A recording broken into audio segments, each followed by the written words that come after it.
Long before Ontario became the province we know today, there was a small Scottish settlement known as BALDOON. Located near present-day Wallaceburg, the settlement was carved out of dense wilderness in the early 1800s. Life was difficult, the land was remote, the work was relentless, and families often lived miles apart. Among the settlers was a man named John MacDonald. What happened to his family would become one of the most famous paranormal stories in Canadian history.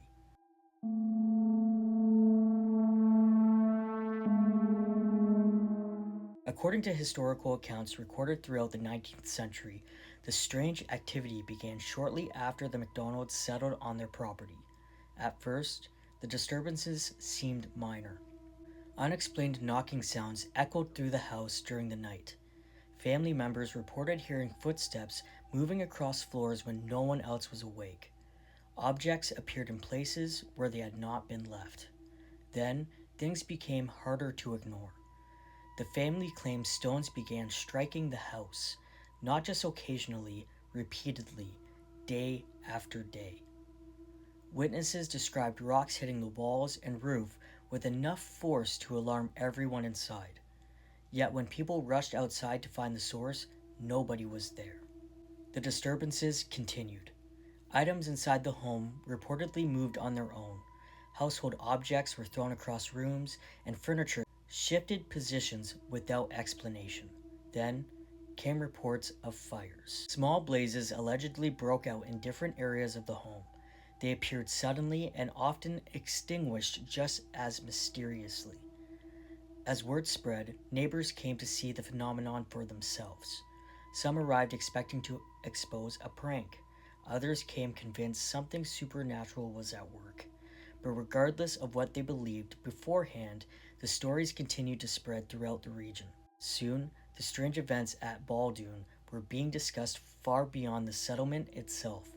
In an era before electricity, before telephones, and before modern investigations, people searched for explanation using the beliefs available to them.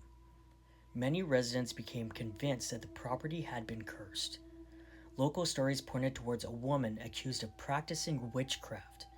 According to the legend, a conflict involving the MacDonald family had led to a curse being placed upon the land. Whether the accusation was fair or not remains impossible to know, but the belief took hold, and as the disturbances continued, fear spread with it. Eventually, the family sought help. One of the most enduring versions of the story tells of a man with knowledge of folk remedies and spiritual practices who offered a solution. His instructions were unusual. The MacDonalds were told that on a specific night, they would see an animal approach the property. They were to fire a silver bullet at this animal. According to the legend, a goose appeared. A shot rang out. The bird escaped into the darkness. The next day, a local woman allegedly appeared with an unexplained injury matching the location where the goose had been struck. And from that point forward, the disturbances stopped. The story spread quickly. To many, it was proof the curse had been broken. To others, it was simply another chapter in an already unbelievable tale. More than 2 centuries later, historians still debate what may have happened at Baldoon. Some suggest exaggeration, folklore, or misinterpretation. Others point out that numerous witnesses claim to have observed at least some of the events firsthand. What makes the Baldoon mystery remarkable is not whether every detail can be proven. It's that the story has survived over 200 years, generation after generation, retold in books, newspapers, museums, and local history collections. Today, the original house is unfortunately gone.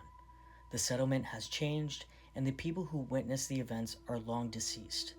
But the mystery remains, because somewhere in the marshlands and fields of early Ontario, a family experienced something strange enough that the story refused to die. And more than 2 centuries later, no one can say with certainty what really happened inside the MacDonald house.